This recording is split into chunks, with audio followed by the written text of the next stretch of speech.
We'll be taking up our Easter offering next Sunday, so I encourage you to come prepared to give to that offering. And every dollar goes to perpetuate our ministry around the world. We've been doing a series called Jesus Is, and then we have to fill in the blank. And so each week we've been looking at different stories. Stories in the Gospels, the good news of Jesus, that help us understand who Jesus is. And many times we identify with those stories. Maybe you identified with some of the images you just saw in this past video and talking about being bound and being set free. An old life, brought to a new life. That's what the gospel is about, giving us hope and giving us a reason for living. Well, today we're going to look at a passage of Scripture in John chapter 11. It's a passage you may be familiar with, maybe not familiar with. And we're going to talk to you about this story today. It's in the Gospel of John, chapter 11.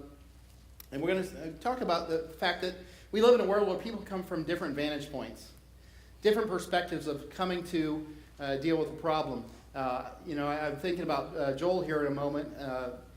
We sometimes come at things from two different kind of opposite positions, yet we'll end up in the same place. We just come from different places of trying to deal with it. And that's what happens in this story today. We have one of the individuals coming from a very intellectual perspective and the other one coming from a very experiential perspective. And they're two sisters.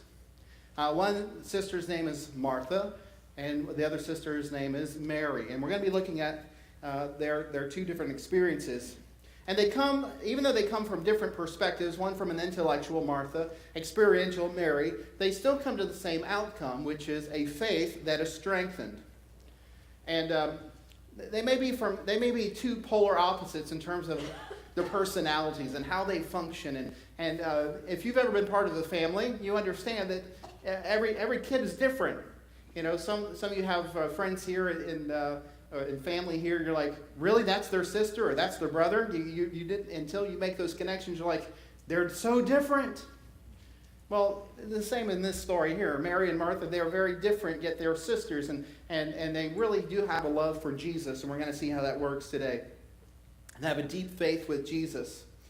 But their world is completely rocked when their brother Lazarus dies. And you just heard Becca talk about her family and the fact that her brother Michael was at Riley and had some major testing going on. Grandma passed away just a few months ago from cancer. I mean, when we have something major happen in our lives, our faith is rocked. Let's be honest about it.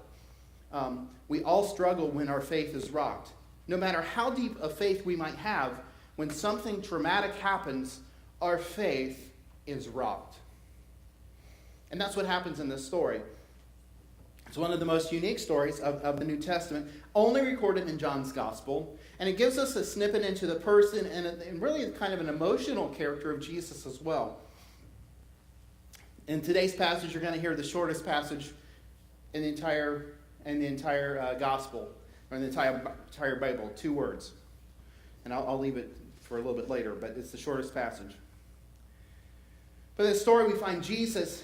He had some good friends, and Mary, Martha, Lazarus, these were the kind of people that he would just drop in to visit. He would just stop by to have a glass of sweet tea, kind of hang out on the porch. That's what we would do, right? That's the kind of friends they were. He'd stop by, and they were glad to see him. Oh, Jesus is here. And so they'd stop in to see him. And that's the kind of relationship they had. And so they were very close. They were friends. And they were really, really connected to one another. In this particular story, they send word out that their brother Lazarus is very ill. And they're really concerned about what's happening with Lazarus, and they know that this is a very dire situation. So they're like, hey, we've got to get word to Jesus. We've got to get Jesus to come back and do something about this, our brother. And Jesus, he's aware of the situation. He is aware of the situation. But he chooses to kind of hang back. He chooses not to rush to the aid of Mary and Martha and their brother Lazarus. That's typically what we do. Pastors, many times they get the phone call, hey, so-and-so's in the hospital, or, someone's about to die, and almost immediately we're dropping things and trying to make it for those kind of things if at all possible. And that's kind of what was expected of Jesus. Drop what you're doing, come over to where we're at. And Jesus is like, not going to do it this time. There's a bigger picture I want to paint here, and a bigger story that I want to kind of to deal with. And so he begins to just kind of like, it's all right, we'll take our time, no big deal. And we don't really know where he's at geographically. We know that he's some distance away from where they live. They live in a place called Bethany. And so he's kind of hanging out with his disciples, and they're doing their thing. Jesus is finally aware that he knows that Lazarus has passed. And he knows that they're several days away from the time that he dies until when they're going to get there. But this minor detail of death, it doesn't even concern him. He's not worried about it. You know, the rest of us are like, Jesus! Yo, Jesus! You know, death's kind of a big deal. Nobody's ever come back from the dead. Right? When was the last time you went to a funeral and somebody raised up out of the casket? Be a little scary, wouldn't it? I'd be worried about those guys down at Walker Funeral Home.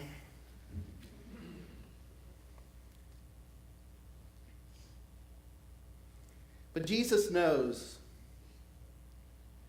that Lazarus has died, but he also knows that going to this particular part of the country is going to create more conflict. He's not welcomed where Bethany is.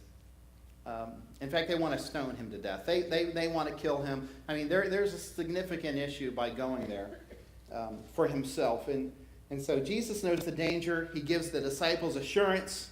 Hey, it's going to be okay. And they finally get there. They finally get there. And the first one that meets with them is Martha. Now, sometimes we don't always think about Martha, but if we go to Luke's gospel in the 10th chapter, we get the idea that Martha is kind of this mother hen. She wants everything just right at the house. When Jesus shows up, man, she's like sweeping and making sure that all the food is prepared just so. I mean, she is like, we're going to go to town because Jesus is here. And so she is very prim and proper. And so she's really that kind of person. And she's the first person that Jesus meets with. And she begins to say, Jesus, if you'd only been here sooner. If you'd only been here sooner. But even in that moment, we have a sense that Martha has not given up hope. There's a sense that Martha's faith in Jesus and in God and the Father are still in place, even in the face of this awful blow. Now, there's times that we are in the same place where we know that something bad has happened, and our heart is heavy, but our mind says, have hope, right? So there's that kind of conflict between head and heart, right? Martha's kind of dealing with that herself. You'd only been here sooner, Jesus. And Jesus begins to assure her that Lazarus will rise again. Lazarus, he's going to rise again. And Martha responds in a way that shows that she believes in life after death, which would have been what the Sadducees believed. Sadducees were these religious people who believed in a resurrection. In other words, there would be a life after death. Okay? Pharisees did not believe that, so there's two different opposing ideas within the culture. One says, once you die, you're done. And then there's another group that says, once you die, if you're in God, there's going to be life after death. And so there's these two things. And Martha says, you know what, look, I believe. I believe in the resurrection. I know that he will rise again. Jesus, you are this one. You know, it's going to happen. I believe in that. The resurrection of the last day.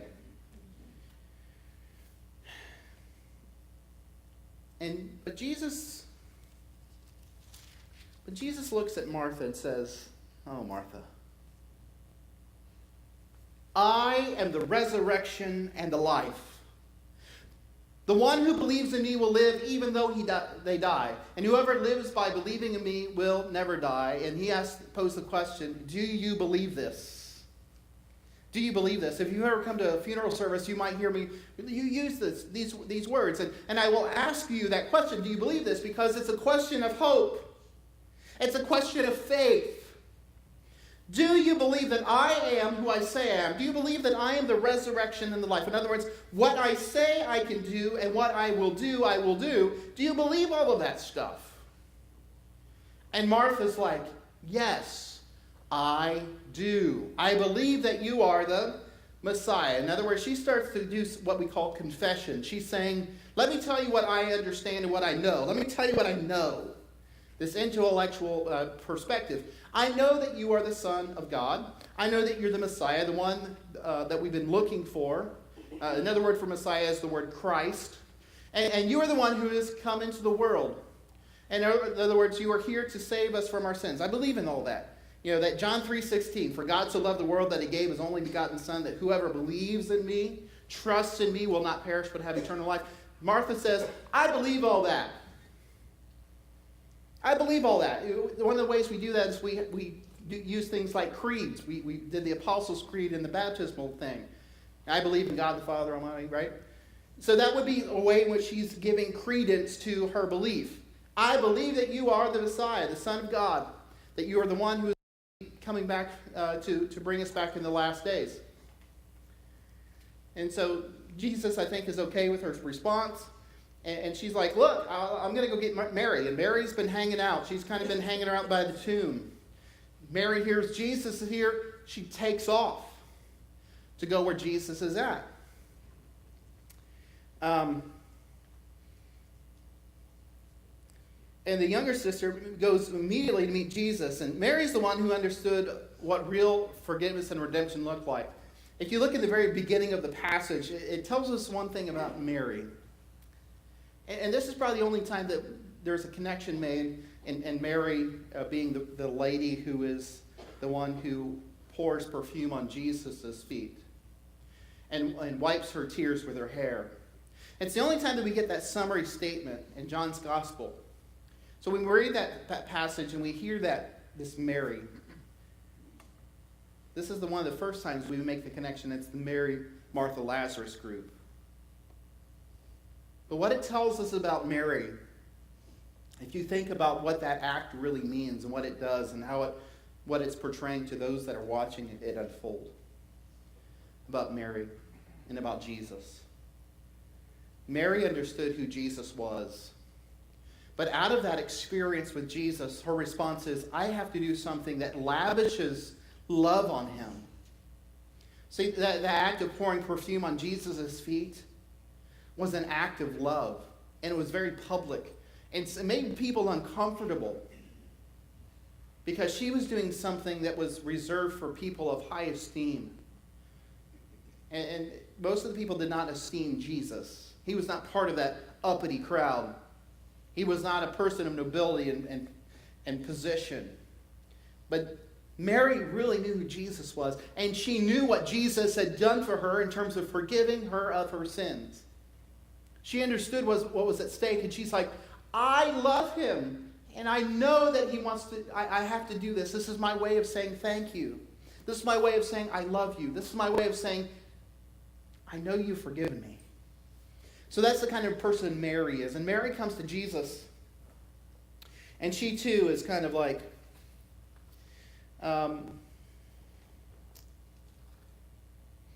it's kind of the same thing. This is verse 32. Sorry, I had to find it here.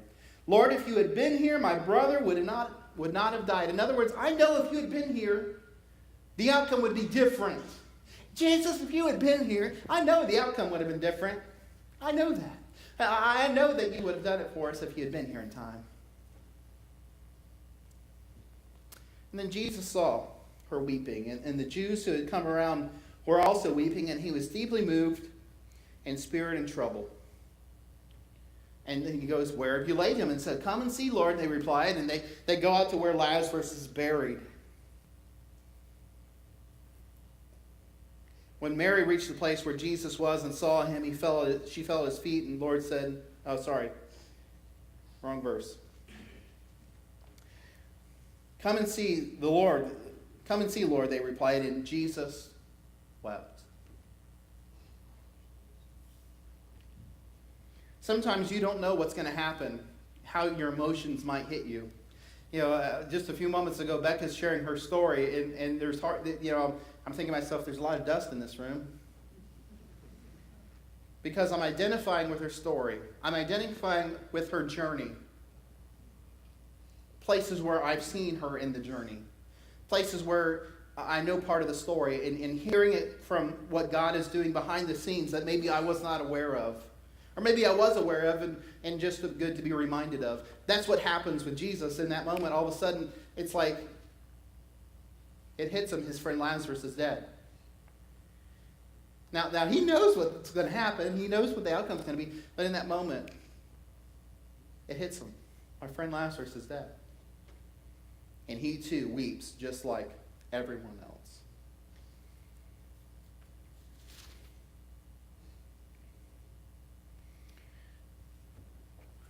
Remember, there's people that have faith in Jesus too. They've seen him do all kinds of things. And they ask the question, could not he who opened the eyes of the blind man have kept this man from dying? Remember John chapter 9 a few weeks ago, we talked about the blind man? The man who'd been blind since birth.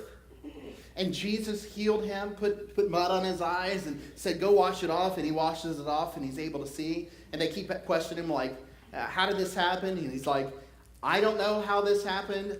All I can tell you is that once I was blind, but now I see. And I don't even know what this guy looks like because remember, I was blind. Come on, people. Pay attention. Been blind since birth. And they're like, look, we've seen him. He's touched blind people. Blind since birth. I mean, that's not anything that's ever been done. And they're like, couldn't he have kept this man from dying? In other words, there's a faith here that's like outside of normal. Nobody's ever been raised from the dead. But they're saying, hey, at least he could have kept him from dying, right? So at least he's like, we believe that he could have healed him. Okay? But Jesus is going to blow it out of the park, okay? Hold on to your seats. And then Jesus was once deeply moved, came to the tomb. This is verse 38. Take away the stone, he said. But Lord, said Martha, by this time there is a bad odor, for he has been there 4 days. In other words, she's saying, he stinketh.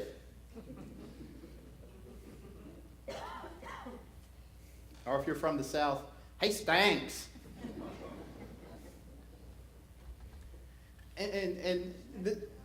Thanks, y'all. Okay. And then Jesus said, did I not tell you that if you believed, you would see the glory of God? If you believed, and he had already asked her, do you believe? And he not talked about the glory of God. He had not gone that far with that statement, at least in John's gospel. But there's a sense that's saying, look, if you're willing to believe, we're willing to take you all the way. If you're willing to believe, we'll take you all the way. And so Martha's like, okay. I think she's saying, okay. And Jesus they take the stone away, and then Jesus looked up and said, Father, I thank you that you have heard me.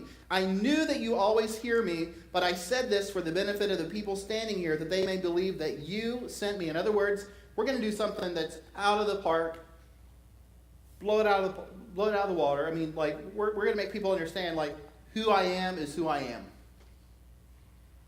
And then Jesus began to call in a loud voice, Lazarus, come out.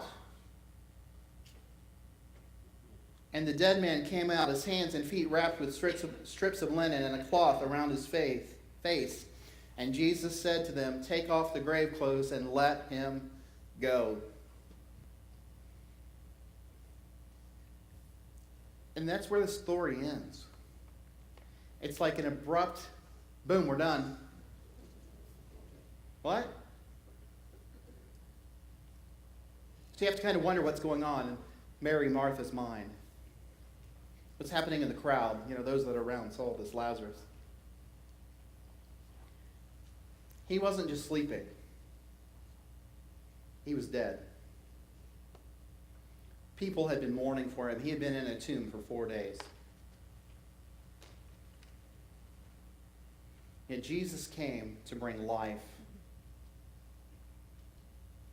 Sometimes we struggle with hope. Sometimes it's hard for us to experience hope. Martha was trying to struggle with it from an intellectual perspective. head hard, kind of like trying to figure it out. Mary, experiential. I know you could have been, I know you could have taken care of it if you've been here. You know, you're just kind of late. But I know you could have done it because I've experienced what you've done. Yet there's still a shred of faith. There's still a shred of hope. And even that tiny sliver of hope was enough for Jesus to do that which was perceived to be impossible.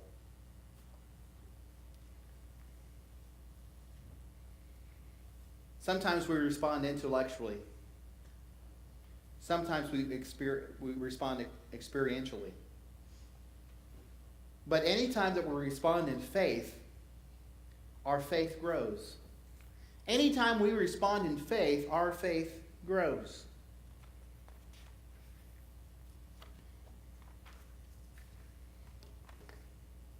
All of a sudden, I can't find that wording.